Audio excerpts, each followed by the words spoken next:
thank you to Erica for joining us today on our next podcast. Do you want to introduce yourself? Let us know what you do, who you are. Sure. Hi, I'm Erica Ballard. I am a life coach, and I also run a company called RetainHer, which helps companies retain women, specifically new moms and moms to be. Before I was all of this, though, I was a woman who really thought that success looked like a pair of size 4 pants and a corner office and traveling all the time. But after chasing those things, I realized like they would never make me happy, like never. Um, and once I was able to own that truth, and that took some time because, man, we are so conditioned to believe what we believe. So after I took time to accept that truth, I have been able to create a life for me that's very fulfilling and very focused on family and career and myself. And my goal is to help other women do that for themselves because I think that we need help right now in that department because it's been so focused on hustle and grind. And there's this whole other piece, particularly with being a mom, right? Where it's allowed to look different, but we have to let it look different. So that's kind of me in a nutshell. Brilliant. And some of the So stuff that I see you do, yeah. I just Go want to on. ask, what do you think is the main reason why there's issues with women in companies? Because that's really what you do, isn't it? Your job is your coaching, and your RetainHer is to ensure that women go back to work, or that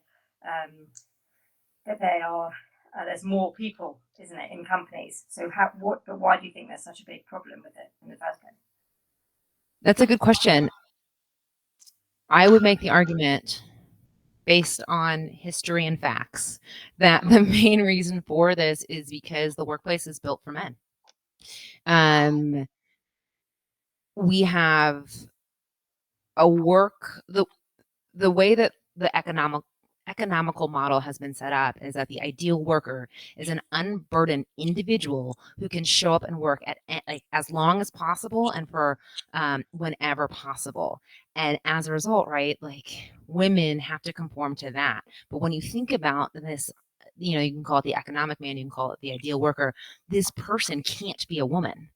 And the reason it can't be a woman is because we give birth and we at certain points in our life have to care for that child almost exclusively, right? And so because of that, we have not been we have not been seen as someone who works. And for a long time, I think we can all make the argument that we didn't work for a long time because of the way that men and women were viewed. And so as a result, because we were our value was seen in taking care of kids instead of economic output, the entire model was built around men. And so now when we go into it, we're not asked to bring ourselves into work. We're asked to adapt to the model in which the workplace is, and that workplace is for men. So the idea of like being aggressive and assertive and confident, like all these things that quote unquote make you a good worker, they're all historically masculine traits. And so that's why we run into issues, is because we don't see that. It's not because I would make the argument it's wrong, right? That the workplace is built for men, but because we don't have that history, we don't see that almost everything we do is based on the belief that men are the ideal workers, and particularly men who don't want to be dads or men who have wives at home, right? That's what it's built on, and that's why we run into so many issues. That's really interesting because you're right. I mean, even if we look around us and from people who were having babies at the same time as us, it was the female who took that lead to be more was more exclusively looking after them and being off from work for a longer time. I'm yet to meet anyone in my peers who the man's taken more of that dominant role.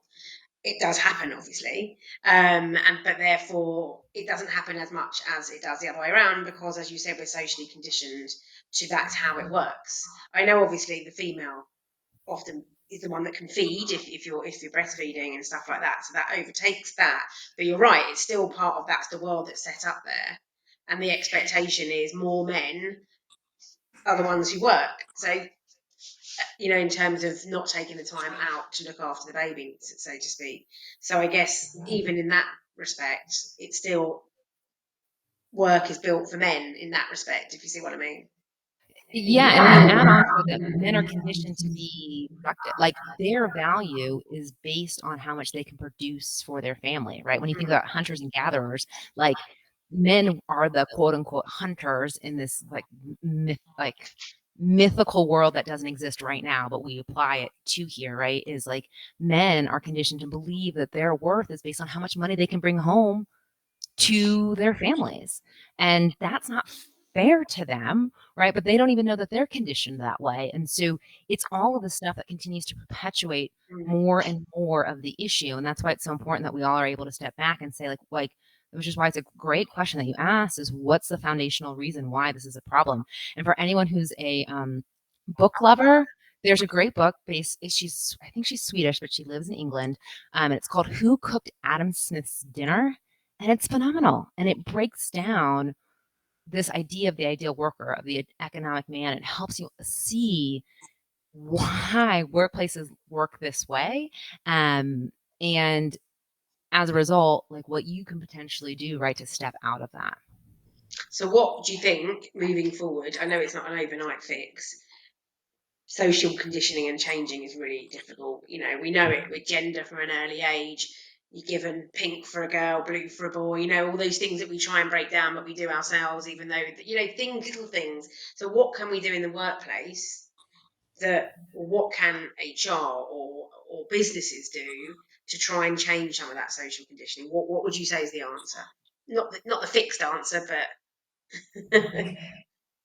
The first thing I always recommend is start with yourself.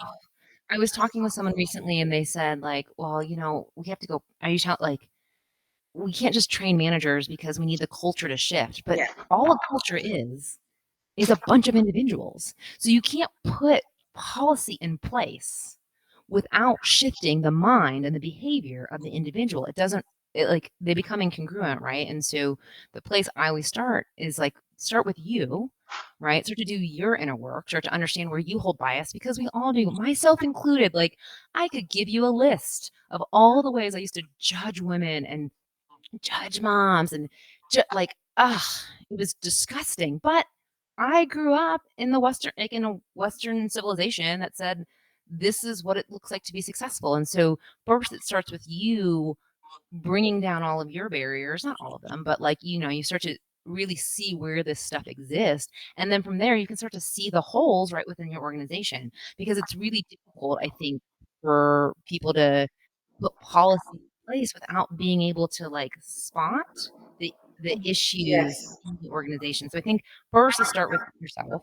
The second piece is research, because so many people want to put policies like these like hot policies right now in place because they're hoping it will change everything, but your organization may not need it. Like, I was talking with an organization recently who does amazing work for women, and yet they couldn't move the needle as fast as they wanted to. And they had every benefit in place: the paid maternity leave, the paid paternity leave, they had ungendered resumes, they had specifically looking for women. They had taught business metrics tied right to women, like all of the things. And they're like, but something's not working. Okay, then research, figure it out, go ask the questions, and ideally get a third party to do it, because your employees are not going to tell you the truth without it. So the second place I think is research. And the third piece, and this sounds so, I don't mean to sound condescending when I say this, so I hope it doesn't come off this way. It's like, it's common sense. I mean, there are just certain things, right, that are so common sense. Like in America, right, we have no mandatory parental leave. That's insane. And also, like, some of these companies, they give 6 weeks. And for me, I'm like, you don't get cleared from the doctor to work out, have sex, like all the things until 6 weeks. So to ask me to come back right after I get cleared doesn't make sense. yeah. And if you get on the internet and Google, right, the UN says 4 months. Like, and 185 countries have said, yep, this is what we should do. So it's these common sense things, or also, and like also, I'm like, maternity leave's on my brain, but these more common sense pieces of like, how would you want to be treated? How would you want to be like, don't interrupt anybody. Period. Have a policy where you don't interrupt, because we know women are interrupted more than men. Like the science is there. So just don't interrupt. These small things that are common sense to like humanity, like go a long way. Yeah. No, absolutely. And I think that, we can educate the new generation, but they're not going to be making changes for a long time. But again, I think it was funny because I was just we were coming back from holiday the other day, and my 7-year-old at 1 a.m, which is exactly what you want to talk about after we get off the plane, said, why do women take men's names? And I thought, oh, this is a lovely conversation for 1 o'clock in the morning, just because you've slept on the plane for 4 hours. I have not. And I was thinking, what would my mum say? And my mum at the time, when I was younger, probably would joke, because that's what you do, or that's what happens, Whereas I was like, no, I'm not going to answer like that, because that isn't what has to happen. So I kind of just started talking a little bit, as you do at 1 a.m, about feminism, and trying to relate it to the woman in Mary Poppins, which she understood, which was great. And we just started talking about that you don't have to. And I just thought, do you know what? That was a prime moment of that little bit of education to a 7-year-old who eventually will now know the answer that you don't have to. And it's all based on that history and the social conditioning. Because I think the more we can talk to people and teach our kids, okay, it might be 20 years' time where you see attitudes changing. And yes, it might have to be a long time, and we want something done before that. But it's very difficult to educate people who already have the values, that they've had for 20 years, and then just saying, well, now we do this. They might do it and are on board with it and say we do it because we have to, but the mindset's not there still, is it? They don't believe in what they're doing, and that's the problem. I'm like, that question, I'm like, in my head, I'm like, okay, like this is my future. All right, Leanne. Like, oh, there's plenty more questions where they come from. But yeah, that's the thing is, you said, it's hard, and I would agree, it feels really hard. But part of it is because we want people to change as fast as we are willing to change. And the thing is, most men and most people who are anti-women, and that could be, so like, doesn't matter your gender, or they don't want to be, like, for the most part, most aren't misogynistic pricks, you know what I mean? Like, that's not the people who are holding women's equity in their hands. It's people who really feel like they're doing the right thing, who really feel like they're getting the right person in place, who really feel like that their business goals are tied to driving and effort and output only. So they're not these like terrible people.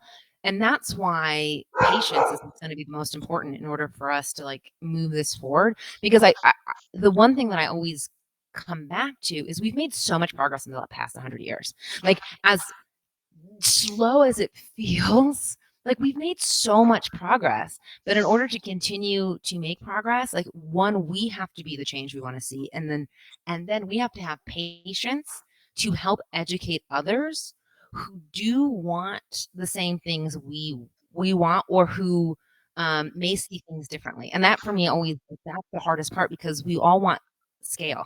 We want like a tech program that can scale this. And it's human to human, it's conditioning, it's all the stuff. And so it can feel really hard, but that's why I think also the work starts with us, because when we start to understand that they're in error or they've made a mistake in the way that they think, we have more patience to help them move in that direction. And what I find is the people who are at the top are pretty smart. So when you can help them think differently, they do. Yeah, I think so. And I think part of the work that we're doing, we're trying to bridge that gap between the organisation and the employee while they're off for however long. So it feels that you're not kind of isolated, and you're getting that support to kind of, as you know, we've spoken before, to try and kind of make sure that when you do return to work, your company knows that your life has changed. They know that you're not just necessarily challenging or having challenges of work-life balance. There's many more things that are going on. And if a company can show they're trying to help with that, it already kind of shows that they understand that things are different for people, but not just like working parents. It can be anyone, whether you've got any kind of support that's needed. But obviously, ours is focused on working parents because we feel that in the workplace, social conditioning, as we've talked about, can sometimes people can't always understand the challenges of what you have when you're a parent, when you return to work, and you get the rolling eyes if you can't make a meeting after work because you've got to go to childcare. And it's it's about being on that level playing field where everyone thinks the same way, rather than it just be the ones who've got kids that understand. Not kind of fighting against, oh, my boss is great because they've got kids, my boss isn't because they don't have kids or they don't want kids. And it shouldn't be like that, should it? Actually, it's not necessarily about whether or not they have kids or they haven't got kids, because is it echoing? No. It's not really about whether or not they've got kids or they haven't got kids, because I knew somebody that was a really kind of tough employer, thinking that she had children, and because she managed to work full time, and she kind of thought, oh, everybody else should be able to, because I've done it, whereas there's other people that haven't had kids that are really supportive. So it's not even about whether or not people, isn't it? they have or they haven't, but it's just different mindsets that people have. And I think the main thing that everybody, or we are trying to do, is to just encourage companies to be more supportive, really, of their employees. And then ultimately, it's the company that will win, because they will have employees coming back from parental leave having better mental health, being well rested, and actually excited to be able to come back to work. And it's quite sad to hear so many companies that don't give that support to their employees, and ultimately they lose great people because they leave.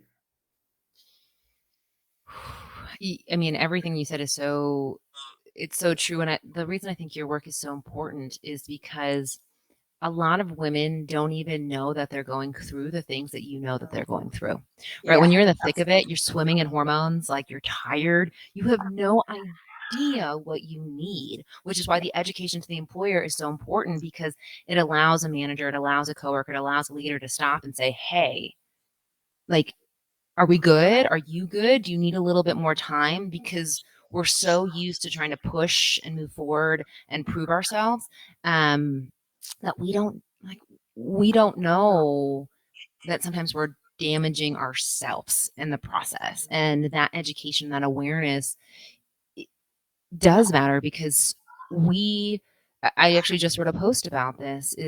I didn't care anything about pregnancy or being a mom until I was one. I mean, I loved my friends who were moms.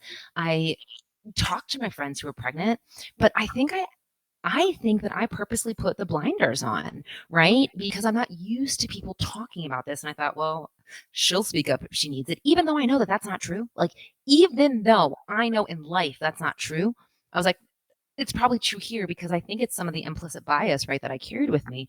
And then when I became a mom, I was like, oh my God, how am I going to find all of these resources, right? Like, when you're in postpartum anxiety, it is really hard to find a resource on postpartum anxiety because you're anxious, right?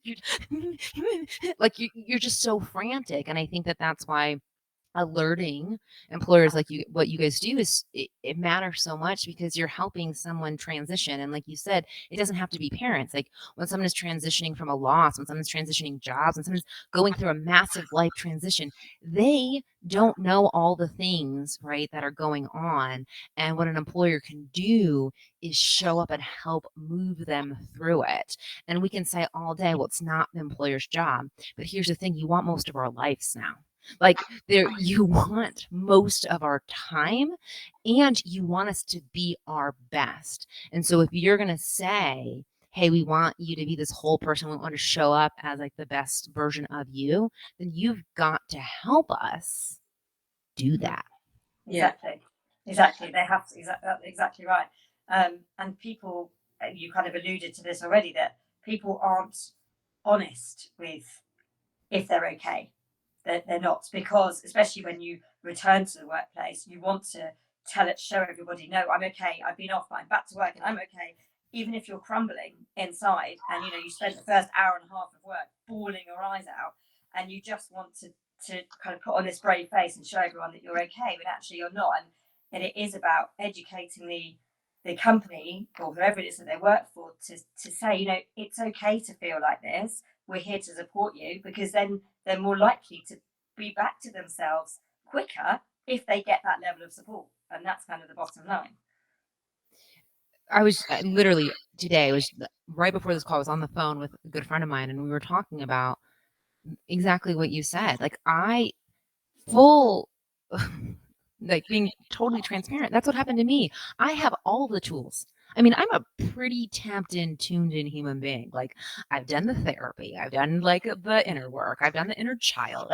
You know what I mean? Like, I was a health coach. I know all the things in the hormones, and I know how the pelvic floor works. And I like breathed right to make sure that my diaphragm didn't I did all the things. And yet I got lost because I thought after Isabel, which is my daughter's name, I had to prove myself. So with my company RetainHer, I didn't go with what lit me up initially.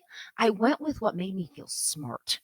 And that isn't necessarily the best way to start a business, right? And to build it. And it just is. Like, it just is what happened. And I think the more of us who can be honest, like, hey, I did this thing, like, because I felt like I needed to prove myself. I got really lost in like making sure that everyone knew that I was like still a functioning, capable person.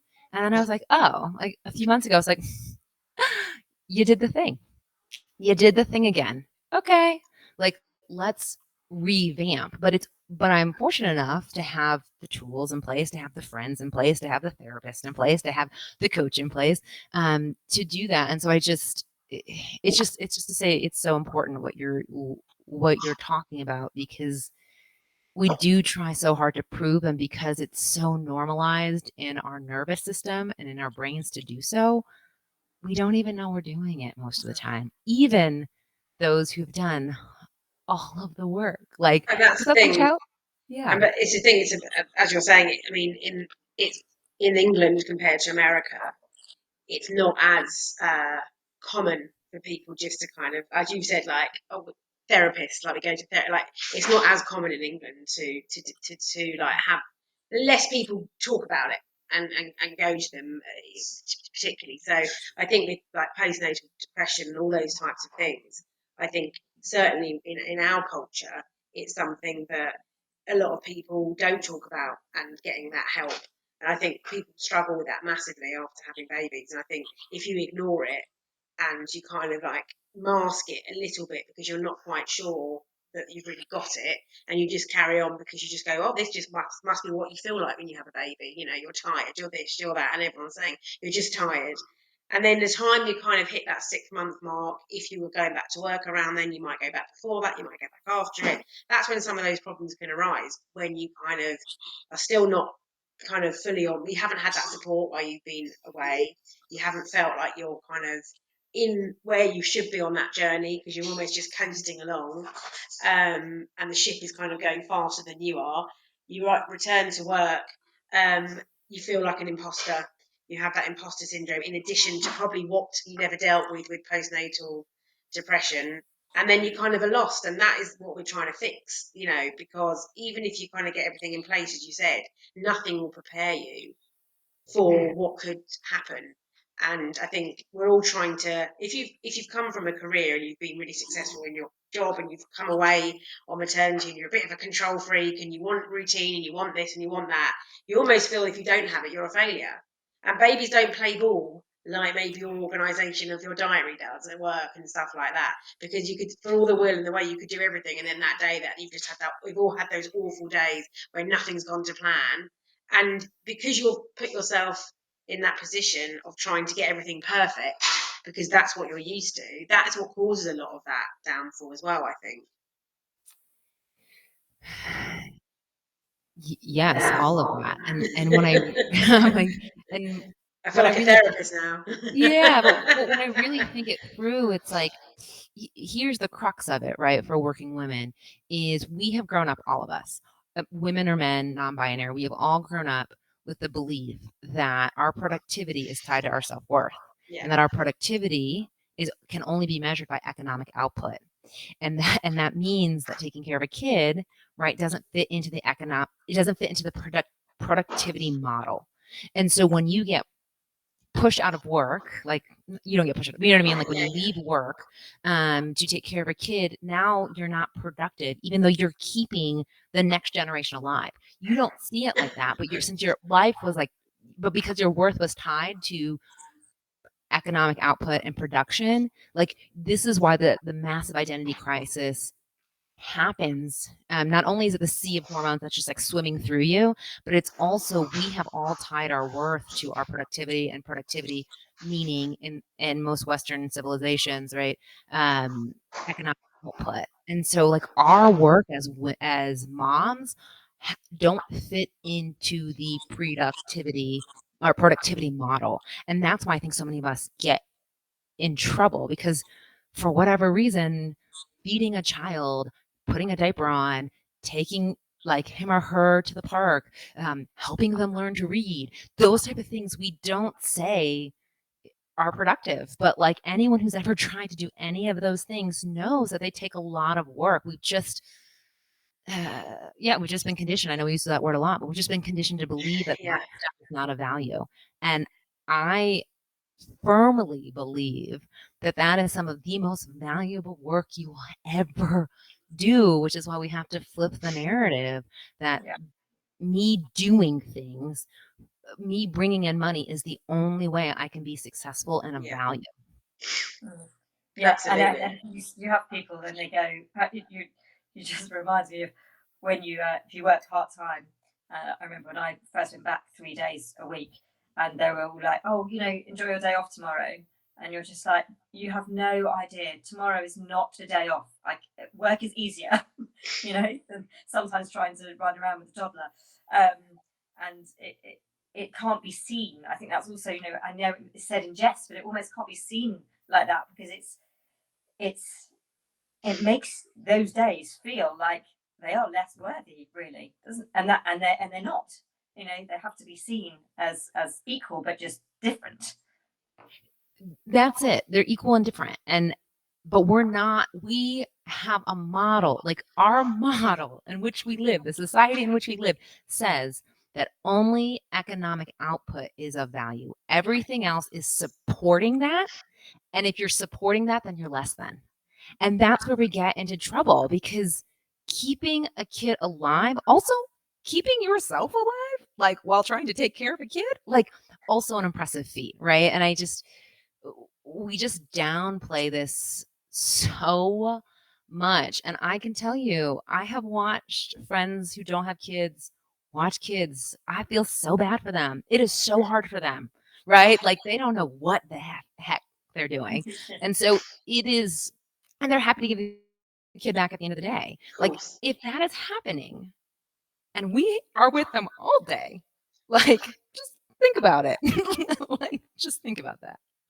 Yeah, and exactly. Look, I think anyone that has kids, 1 kid, 2 kids, whatever, we know that, like we know in our club, that everyone knows what everyone has to go through on a daily basis. And I think the loss of identity is really difficult for a lot of, certainly women at the beginning, because you've gone from having this job, and because we're socially conditioned to think that I don't think at that point it's just about like the monetary side. I think it's more that is all we've known.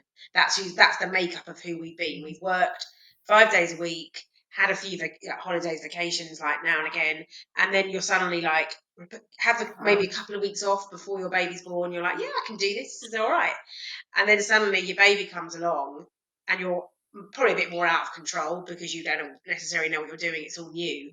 But that kind of, I remember talking to someone about it and saying, because my first baby never slept during the day, and I felt like I couldn't do anything. Like everyone else is like getting on with things, or like just relaxing, watching box sets, whatever they wanted to do. But I felt like I was continuously just not having any productivity at all throughout the whole day, because I was just trying to get a baby to sleep all day and failing, essentially. So, and you have that for quite a long period of time, for quite a few weeks. You just suddenly think, who am I? Like, I've now become almost, you start believing that you're almost worthless because you're not succeeding in anything that you feel like you should be succeeding in. So even though you are, when you look back in hindsight and you think that, certainly when I had my second, that was all a learning curve. I now know what I'm doing, and and this one you are sleeping during the day whether you like it or not.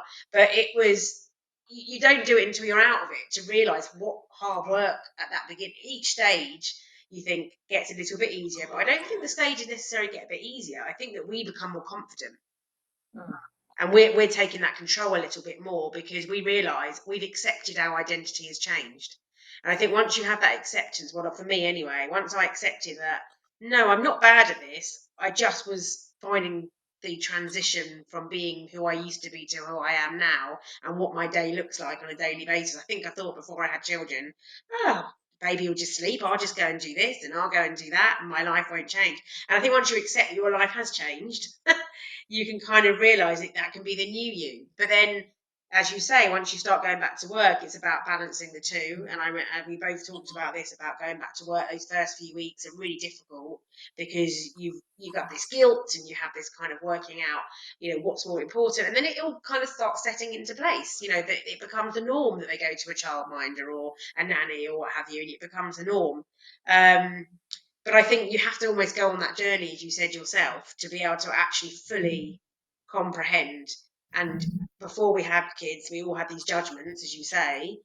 Oh, what's the matter? Why are they, why can't they just... I remember going out with you once, Laura, and we went out for lunch with Nathan, your first, and we were like trying to sit, and he was crying, we were like trying to put, and I was thinking, why won't he just sleep? Because you don't know it until you're in it, because you've only ever seen probably or remembered that little newborn snuggling into someone asleep, and that's what you think. Babies don't do anything until they come along for yourself to see. You touched on something that was really important. Is so many of us the reason I think so many of us have that identity crisis is because we have identified in our doing. So I do this, I put the kid to sleep, I do this type of work, I go out to this type of restaurant, I do things. And a lot of the work to find peace is in the being, right? It's like finding that acceptance within, it's finding that peace within, it's finding that joy within. I mean, not only do we not know how to feel those feelings, for the most, many of us have no idea what they feel like, let alone how to hold on to them. But our identity isn't in the doing, it's in the being. But when we get to children, we learn that, right? Like when we have babies and we have to take care of them, we learn that, or we hope that people learn it, but because we've been conditioned that only the things that I do are who I am, that's where it gets really difficult. And for me, that was a big learning curve, is like, I am to find joy in this moment. I'm to find peace in this moment. Like that gives me self-worth. That makes that makes me enough. But we just don't think about that in our culture, that like you being happy just to be happy is okay. Is okay. Like, no, well, why are you happy? I'm just happy. Why are you at peace? I'm just at peace. Like, well, why is that what you want to chase? Like, because I just want to feel good. Like, those are not acceptable answers, right, in the world that we live in. But that, I think, there's tons of research to back. Like, that is where a lot of us get into trouble. Because even when you said, like, I'm not like the language you use, like, I'm not succeeding, I'm failing, and it's like, but at doing something, like maybe you're not succeeding at putting a child to bed, but that doesn't make you any less of a person because of it. But because we've tied our identity to what we can check off and accomplish, right? That's when the identity crisis just kicks in, and the hope is that you can learn, right, how to be centered. But we don't really value that here. Definitely. And I think even having these conversations now, if people could talk like this, I mean, we could sit and talk about this all night, like all day, every day, and for people to listen to us, and kind of, I'd love people just to kind of hear us and come on board and get their, and that's what we're hoping to achieve, is to get these conversations started, to get people to start talking, to start implementing change. And as I said, like when we spoke to you last time, we could speak about this with you forever, but obviously we don't want to take up too much of your time now, because we know obviously it's different time zone for you. But thank you so much for the conversation and the chat. And as I say, we'd love to continue this later on. All the work you do is amazing. I read all your posts and stuff on LinkedIn, and it's incredible that you are so devoted to that change happening, and it's really it's amazing. Well, thank you for having me. I mean, the stuff that you all do, it is. I mean, I remember like our first conversation, my mind was blown. I was like, what do you mean you're having trouble like getting people to just hand you over money? The price point's so low. Like the work that you do, your voices are so calm, you have so much information, you're so giving with that information. And it is, I mean, it's just such a value not only for the mom, but for the employer, because it allows them to prepare for what's to come. And I think that enables businesses not to lose really talented people is by investing in things that you all offer. So thank you for what you do. Thank you for having me on. And I'm excited to continue to get to know you all and be part of this big conversation that is happening right now in the world.